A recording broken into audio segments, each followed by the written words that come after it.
qu'on appelle les ondes. Donc le rayonnement électromagnétique, en réalité, ça recouvre plein de choses. Du Wi-Fi à votre aspirateur, en passant par les lignes à haute tension, ou votre téléphone portable et les antennes relais. Il y en a de plus en plus, donc on y est exposé de plus en plus en quantité, et quasiment en permanence. On ne connaît pas encore de manière certaine la façon dont elles agissent sur notre organisme et les conséquences que ça pourrait avoir. Globalement, l'avis des scientifiques, c'est on n'a encore rien pu prouver, mais il faut appliquer le principe de précaution au niveau des réglementations et individuellement au quotidien. On n'a pas identifié de mécanisme biologique qui pourrait faire craindre que les ondes endommagent notre organisme.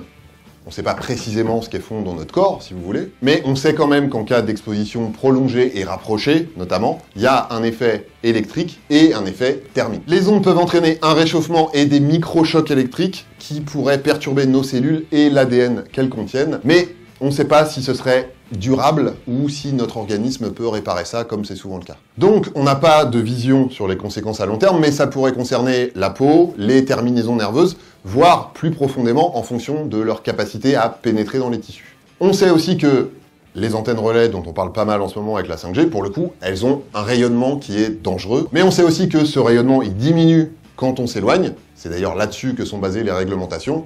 Pas tellement en termes de distance, mais en termes de mesure d'exposition aux ondes. Vous avez compris, la seule chose dont on est sûr, c'est que plus on s'éloigne de la source, plus on diminue les risques. Du côté des antennes relais, il y a des normes qui semblent rassurer les scientifiques, dans l'état actuel de leur connaissance, comme d'habitude, bien sûr. Mais au quotidien, il y a aussi 2-3 trucs qu'on peut faire par précaution pour se protéger. Comme par exemple, limiter le contact direct avec le téléphone portable, genre utiliser un kit main libre, pas l'avoir dans sa poche en permanence, et pas le laisser sur sa table de nuit juste à côté de sa tête quand on va se coucher. Et s'en servir de préférence quand on capte bien, parce que plus le téléphone capte mal, plus il émet d'ondes pour essayer de se connecter au réseau. Pareil pour le Wi-Fi, il vaut mieux éviter d'avoir son ordinateur portable posé directement sur les genoux, par exemple, et pour la box, il ne faut pas l'installer à côté d'un endroit où on passe beaucoup de temps.